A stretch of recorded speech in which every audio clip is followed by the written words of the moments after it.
Okay, when you get your dry painting back, if you did any salt, you do need to rub that off. I'm just rubbing that salt, and you want to get it all the way off the paper. And then you can take your paper and go dump that salt in the trash can.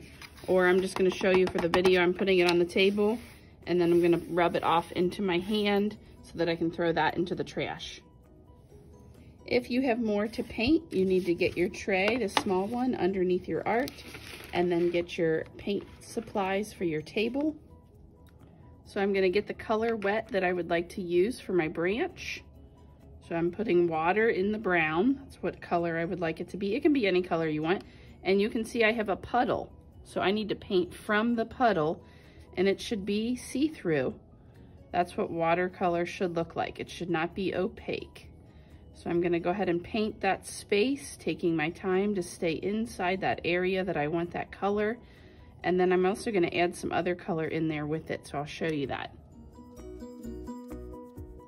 Okay, now I'm gonna clean that brush out because I'm gonna get a little bit of yellow. And again, I'm gonna drop some water in there, get a little puddle going. And then I'm gonna use a smaller brush for that.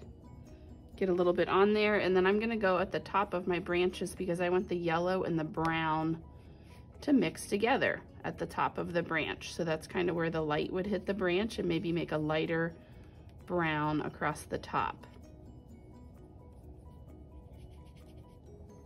And then if I want the brown to get darker, maybe along the bottom, I could do another coat with a little bit less water this time.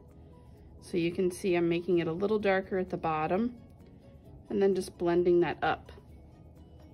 Darker at the bottom, and then you can blend that up. All right, now this is also the time if you have any of the dry areas that you want darker or another coat, you could do that. Like I'm gonna put a little bit more green on my leaves, not over the whole thing, but maybe in parts. Do a second coat on parts of it to make it a little darker on one side. So that will help it have different values in my work. But we should be done painting in 2 classes about, so that we can let that dry and be done with this work. I'm also going to add a little bit more in my Chameleon. I might even do some dots. So once you're finished, you're going to rinse out your brushes really well in the water and make sure they're all the way cleaned out. And then if they're clean, they can stay on your tray when we clean up, and then just your art goes on the drying rack.